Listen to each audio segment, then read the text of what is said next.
Good afternoon, everyone. Thank you for coming today. I'll try to be relatively short with some of the comments that I'm going to make. To focus on a couple of key things. The first one is the COVID-19 numbers and what the decline represents, because that leads into a number of different things that we have going on. There's roughly 18,000 cases of COVID-19 in the province, or there have been about 18,000 cases in the province. Almost 13,000 of them, though, are resolved. So we're in around 5,500 active cases at the moment. That's down significantly. We have about 165 people in ICU units right now who are on ventilators. This is down from the peak of over 200 just a couple of weeks ago. So we are seeing some significant success in what we've been doing with social distancing. I know it has been a challenge for a lot of people. I know that it has been a difficult 7 weeks that we have been going through so far. However, we're seeing very, very positive results from it. Our healthcare system is not overwhelmed. We have capacity. We have seen a great reduction in the infection rate. We're down to about 2%, just slightly over 2% increase on a daily basis for the last couple of days. These are all really, really good signs. One of the things I want to keep coming back to is it's a 2-week incubation period. There was a concern after the Easter long weekend that we were going to see a spike in cases. That was just over 2 weeks ago. All of the people who would have been infected because of the Easter long weekend have come through the system now, have been tested, and we're not seeing a big spike. So these are good things that we're seeing in Ontario right now.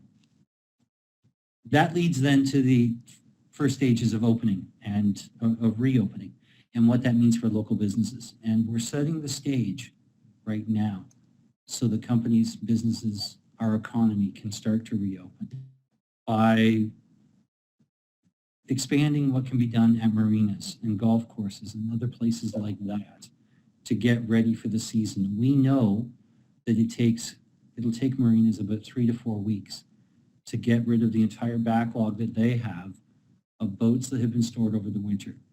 We know that it'll take golf courses a couple of weeks to get in a position where they can open. And if you take a look at what our numbers have been on COVID-19 infections over the last week or so, combine that with we're opening up some of these businesses to do the legwork to open, it's a great indication that we're getting very close to being able to open Ontario's economy once again. Garden centers and nurseries, they've been opened now to do curbside pickup, online ordering. We're getting the stage set for these companies to be open in a responsible, full-time way. But we can't get ahead of ourselves. There are a couple of key things that we have to have. With COVID-19, protective equipment is going to be very important.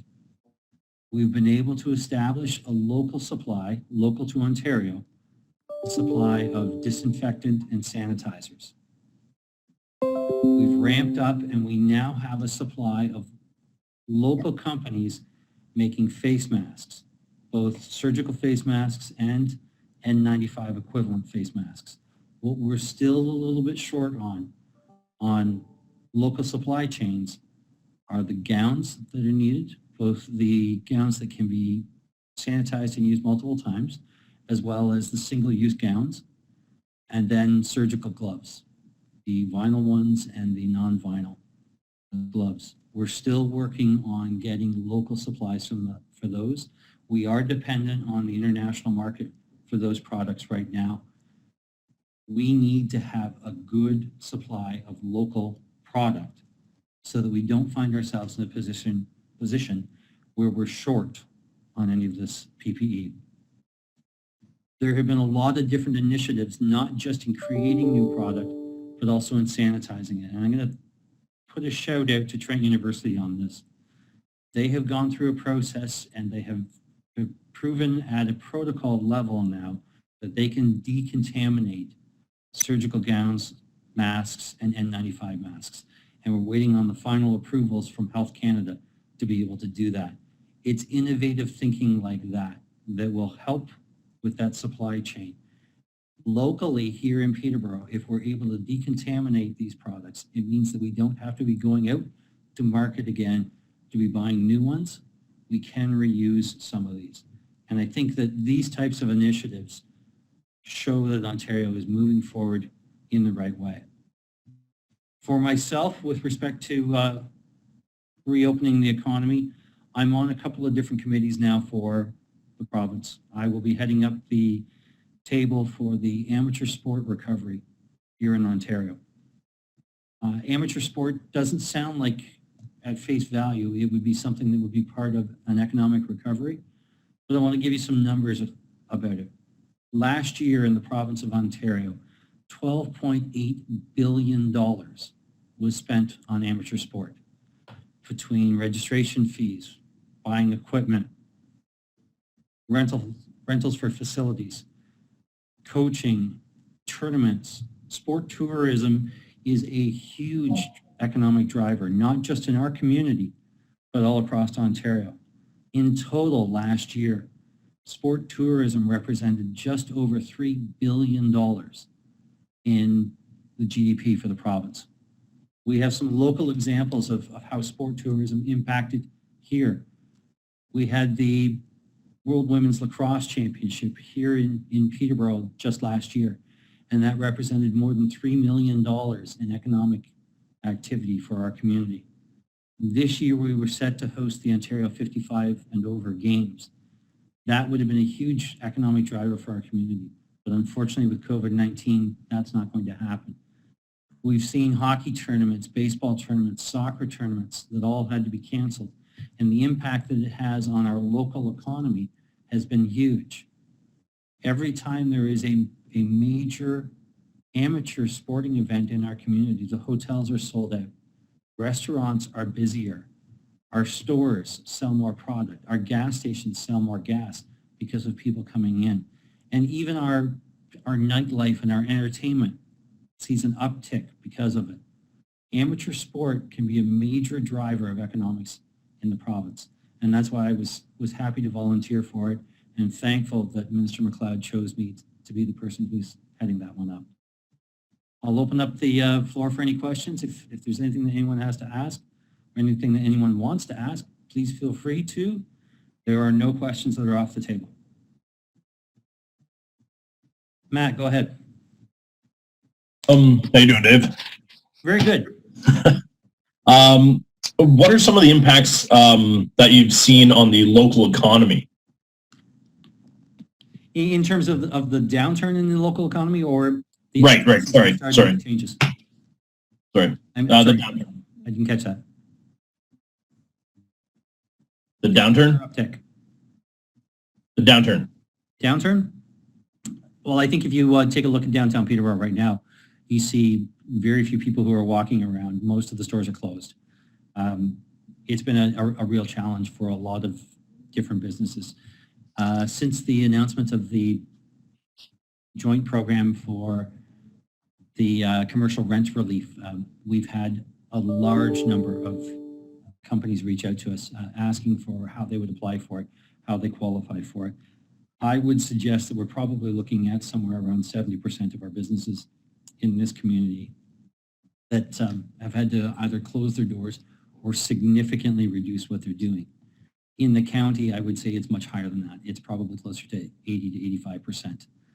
There have been a lot of people who have had to apply for the CERB relief program from the federal government. Really, we don't have an industrial base in this community.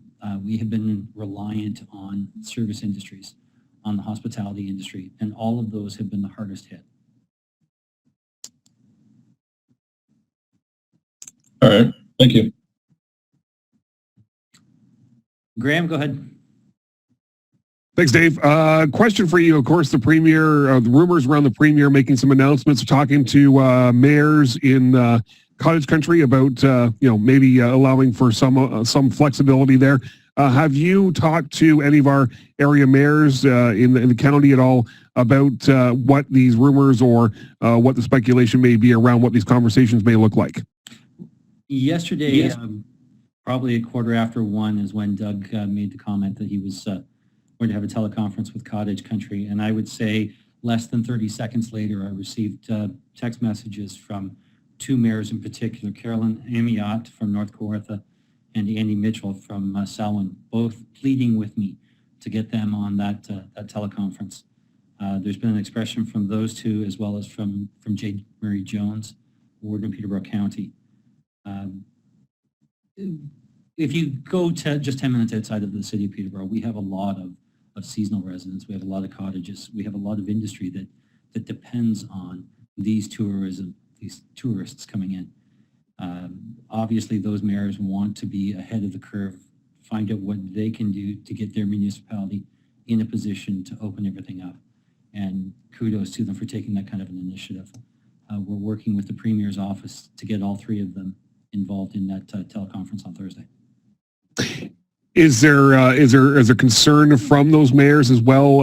Of course, you mentioned getting ahead of the curve, but are you noticing some concern as well of making sure that with only having one grocery store in a town like Buckhorn, for example, even Bridgenorth with just one or two little stores, a lot of these communities are just trying to make sure they have enough for their local regular residents, not including those seasonal residents.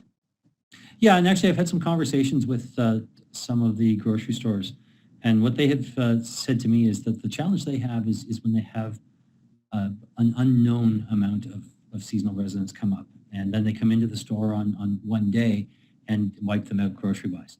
That if we do things in a responsible way, if people were to come for multiple days and it was much more predictable for them, then we wouldn't have a shortage. Everything that we're talking about with this is going to come back to safety around COVID-19. We don't want to be in a position where we're putting any local residents at risk, but we also recognize that there are other challenges that the people in different areas are facing. I know for myself, my apartment in Toronto is 520 square feet.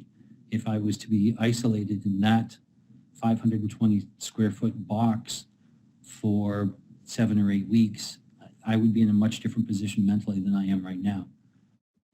When we look at it, whatever we do, we have to do in a safe and responsible way. We held 9 roundtables last week and a half, on how we can do things responsibly from a different business's perspective. And all of that feedback has gone back to the province to formulate these plans. We're looking at now, how do we reopen Ontario? How do we do it in the most responsible way? And we have to be cognizant that anything we do must be responsible. And that's why when we look at the PPE that's required, we're short right now on gowns and gloves. We have a good supply of masks, sanitizer, and disinfectant. Those are coming local to Ontario.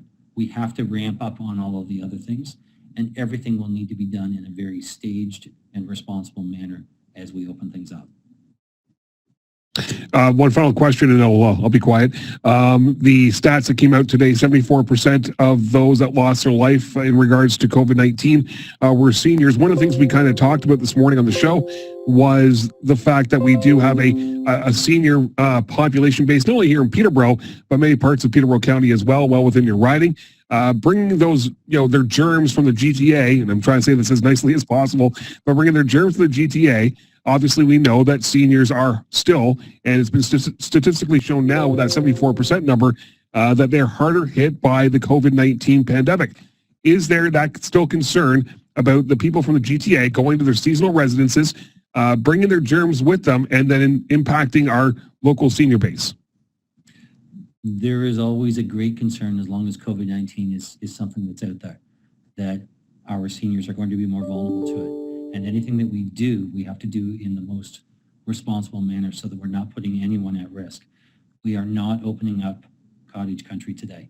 What we're doing is we're talking about and we're having those discussions on when the time comes, how do we do it in the most responsible way to mitigate any of that risk. And I can't emphasize it enough.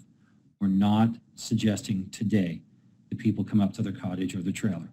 What we're doing is we're saying, Can we get feedback from these areas? What are the concerns? What can be done responsibly? And how do we move forward in the most responsible way when the time comes? The time is not today.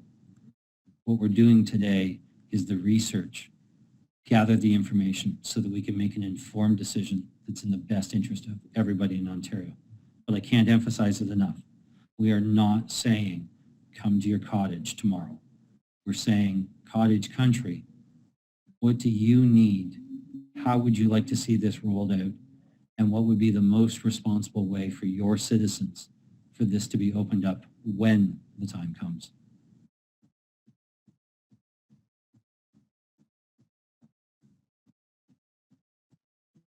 Thank you very much. If there are no other questions, I greatly appreciate your time today.